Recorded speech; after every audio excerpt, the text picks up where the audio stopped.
of the biggest pieces of trivia for normal people who don't know much about Thomas and Friends is the following. Wasn't Ringo Starr in Thomas and Friends? Yes. Yes, he was. But when you tell him that he only lasted for 2 seasons, it's usually followed by, why did he leave? Well, steamies and normies, this is what we're going to cover today. I'm going to talk about why Ringo Starr left Thomas and Friends, and then it's going to be more of an opinion piece, where I ask the question, should Ringo Starr have left Thomas and Friends? Before we start, I'll address 2 things. One, I couldn't think of a background to put behind me, so this was the closest one I could think of, and the only time I'll ever get included in a Thomas and Friends cast photo. The second one is this. These are all my own personal opinions. This is not an intellectual, factual, rational debate. It's just my feelings on why I think Ringo Starr leaving Thomas and Friends when he did was an error in judgment. You will not agree with me. That's fine. Let me know in the comments if you think Ringo Starr should have stayed beyond season 2 of Thomas and Friends. All I ask is that you be respectful and above all, enjoy the video. Okay, let's dive in. So for our normies, let's enlighten you on Ringo Starr's journey with Thomas and Friends. Sir Ringo Starr was best known before his time in Thomas and Friends as being the drummer of the popular British pop rock band The Beatles. He was the first narrator of Thomas the Tank Engine and Friends, narrating the first and second series of the popular kids TV show. And he also played Mr. Conductor in the first season of Shining Time Station, an American television series which became the primary vehicle for marketing Thomas and Friends to US audiences. He first signed on with Thomas and Friends in 1983. After Britt Allcroft had heard his voice in an interview, I liked the sound of it and wanted him to be the narrator for Thomas and Friends. At first, Ringo Starr declined because he wasn't too familiar with the Railway series books that the show would be based on. However, after reading the books, his mind was quickly changed and he signed on. Starr stayed with Thomas and Friends and Shining Time Station until 1990 to focus on his music career and tour with his all-star band. After he left, he was replaced by UK narrator Michael Angelis and US narrator George Carlin. Now, signing on from 1983 and lasting to 1990, 7 years in office, is a pretty long and successful tenure, especially when Thomas and Friends was starting out. But I remember as a kid being very upset by the fact that Starr had left and there was a different narrator for season 3 of Thomas and Friends. And this brings me on to the first point of why I think it was a mistake that Ringo Starr left. The fan hurt. We all know that time heals all wounds. The prime example of this is Star Wars Episode 1 The Phantom Menace. When it was first released in 1999, people weren't too fond of it. But at the time of this recording, people have softened to The Phantom Menace. That's not without its flaws, but they appreciate it so much more because of what came after it. I think the same is true of Ringo Starr and Thomas and Friends. Because there's been so much content since he left the show, some good points and bad points, time has been very kind to Ringo Starr leaving the show when he did. The phrase, "don't be sad that it's over, be glad that it happened," is one that is probably very familiar with a lot of Thomas fans that are my age. But when the Thomas fans that were my age first found out that Ringo Starr had left, we were upset because we were kids. We were used to Ringo Starr as the voice of Thomas and Friends. His voice was soothing, calming, entertaining, and slightly hilarious, all at the same time. He did an exemplary job and was one of the key components why we fell in love with Thomas and Friends. I've said before that the show is an ensemble piece. It needs a lot of different elements to work together to create what was a truly great show. David Mitton in the directing chair, Michael Donnell and Junior Campbell as composers, Britt Allcroft to create the series, the Reverend Wilbur Audrey for the source material, and Ringo Starr as the narrator. You could make a strong point that if it wasn't Ringo Starr that was signed on for this project when it first came out, it may not have been the success that it is today. He was the star name in every sense of the word to help drive mainstream attention to the product. So when a name like Starr left the show, we were upset. And to Michael Angelis' credit, he stayed on for the longest time in Narrators history and won over UK audiences with his narrations. But it doesn't take away from the fact that it stung like a git when Starr left. And that brings me to my next point. His popularity was very strong. Starr is a famous name regardless of Thomas and Friends. The fact that he was in one of the most successful pop rock groups of all time proves that. The Beatles were a phenomenon when they first came out. Say what you will about them now, but at the time, no one had heard the type of music that they had heard, aside from maybe Elvis Presley. They created about the same levels of controversy as Elvis Presley in the 1960s. They were unbelievably popular all around the world. And Ringo Starr always seemed to be the butt of the joke as, he's the drummer. But like with Thomas and Friends, all the components have to work together as one to make a successful band. George Harrison, Paul McCartney, John Lennon, and Ringo Starr. The quartet that made the Beatles what it was. If one's gone, the entire ensemble falls apart. And drummers always get a really bad rap, I think, when it comes to music. So he already had quite literal star power in his corner. But as time moves on, your relevance starts to fade. If you're not in the public eye as much, working on projects that are garnering mainstream attention, people do tend to forget about you. John Lennon was working on his solo career before his passing. Paul McCartney still has a solo career that is extremely strong. And sadly, George Harrison had also passed away untimely. But most people just forgot about Ringo. So when he came back into the limelight in such a way with Thomas and Friends and gained the popularity that he gained, he was once again a global name. Everybody knew him. All the mainstream audiences wanted to talk to him. They wanted to be around him. His voice work in Thomas got him a special guest star credit in The Simpsons. His voiceover work in Thomas and Friends became just as well known as his work with the Beatles. And this is a bit of a controversial one from me. I think he was only getting better.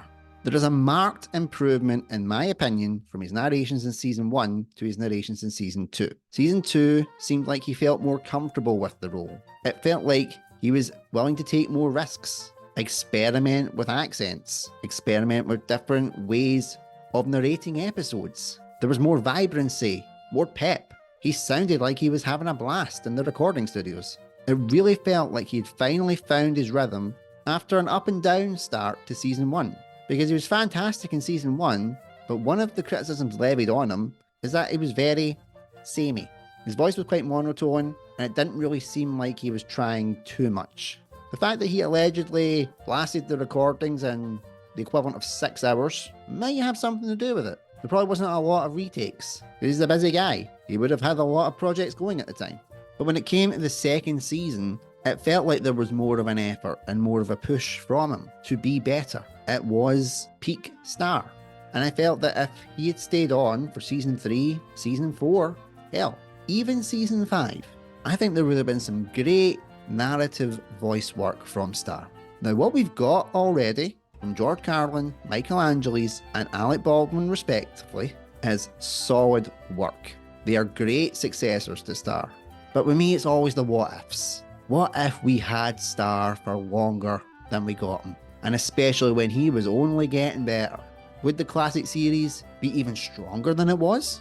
Would Thomas and the Magic Railroad have a completely different outcome if Starr had stayed on as Mr. Conductor throughout all that time and into Thomas and the Magic Railroad instead of Alec Baldwin? That's a debate for another day, but the point is, we don't know.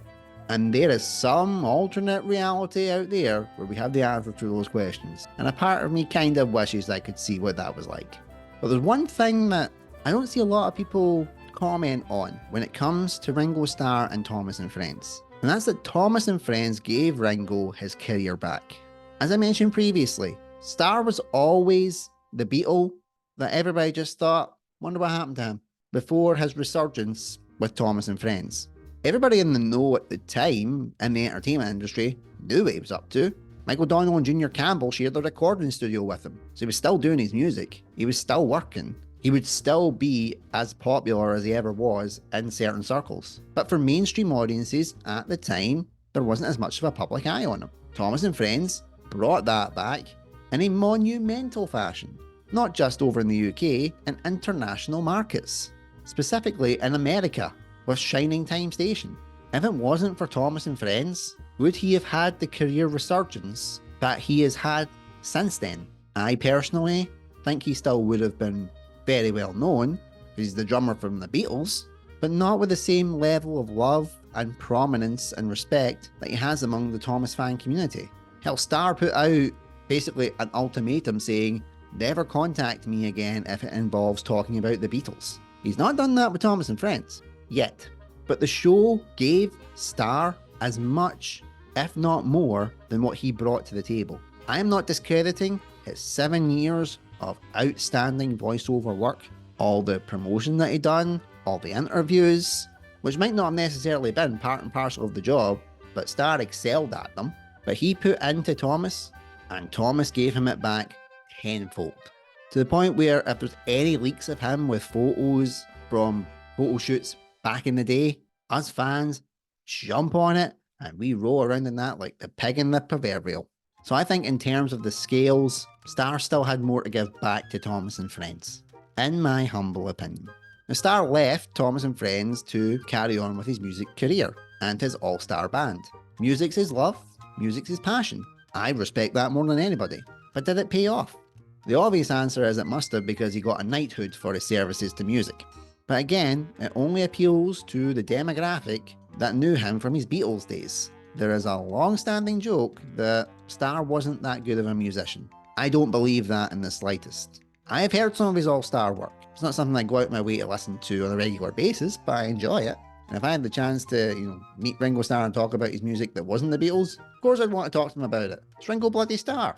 But unless you're within that bubble of the all-star band universe, you don't know much about what he's doing.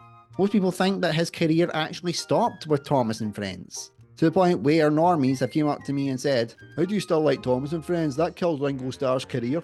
Believe me, it did not kill his career. But at the same time, mainstream audiences don't know much about his career after that. So was it the right choice for him to leave Thomas and Friends, to focus on it? But if that's your passion, fire it. Now, I've talked about a lot of the reasons why I think he shouldn't have left Thomas and Friends. Let's talk about the positives behind his departure.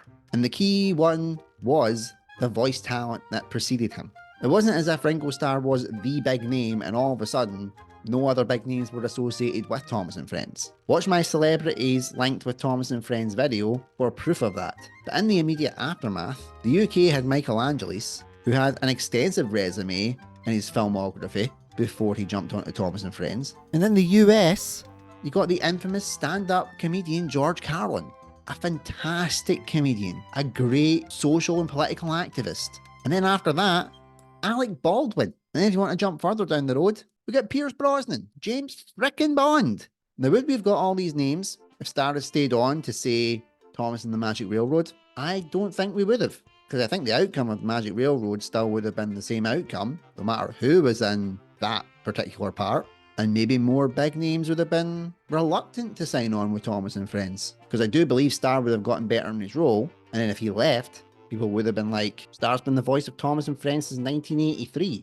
How do we follow that? It would take a very brave person to fill those type of shoes. I also think that the stories that were lined up in season 3 would not have suited Starr from a narrative perspective. I think he would have given a great performance, but with season 3's story quality being so up and down, there might have been some conflict there. Starr loved the original source material by the Reverend W. Awdry. There are alleged rumours that he wasn't too fond of Christopher Awdry's stories. I do not know if that is true or not. It is just what I have seen online. But if those rumours are true, and he wasn't the biggest fan of Christopher Awdry's work, the direct lineage of Wilbur Awdry, do you think he would have been a fan of voicing stories that were adapted from Thomas and Friends magazines? I am not sure. I think he would have delivered a great performance on the season 4 stories. Because once again, we were back to the well of Awdry written material. But I don't know how comfortable he would have been doing the darker, grittier stories that were in season 5. Starr's always seemed to be a man that had very strong principles and stuck to those principles. Similar to what Awdry was when he spoke in the Thomas the Tank Engine Man documentary. And maybe leaving at the time that he did is better, because it would have felt like he was still there just for the paycheck by that point, rather than being there for the love and passion of the show. They always say to go out on a high, and whether I like to admit it or not, Starr did go out on a high. So here's my final thoughts on this little debate of mine. Do I think that Starr leaving was a mistake? Yes, I have committed that to tape. I have committed that to video. I have to die on that hill.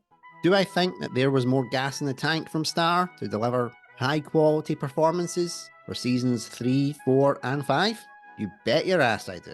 But do I think his solo career outside of Thomas and Friends has been a success?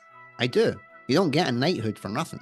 And when you look at the stories that were presented in seasons 3 and 5, do I think he would have been comfortable narrating them? Honestly, I don't think so. And do I think that his predecessors did a great job? 100%. And even though I am curious about this alternate universe where Starr would have carried on in Thomas and Friends, I am very content with what we've had already. So that's my thoughts. Do you think Starr could have stayed on for a few seasons and delivered banger after banger of performance? Or do you think this is the best version of events that we have for Thomas and Friends? Let me know in those comments below, as long as you keep them respectful. Thanks for watching, everybody. And until next time, keep on chugging.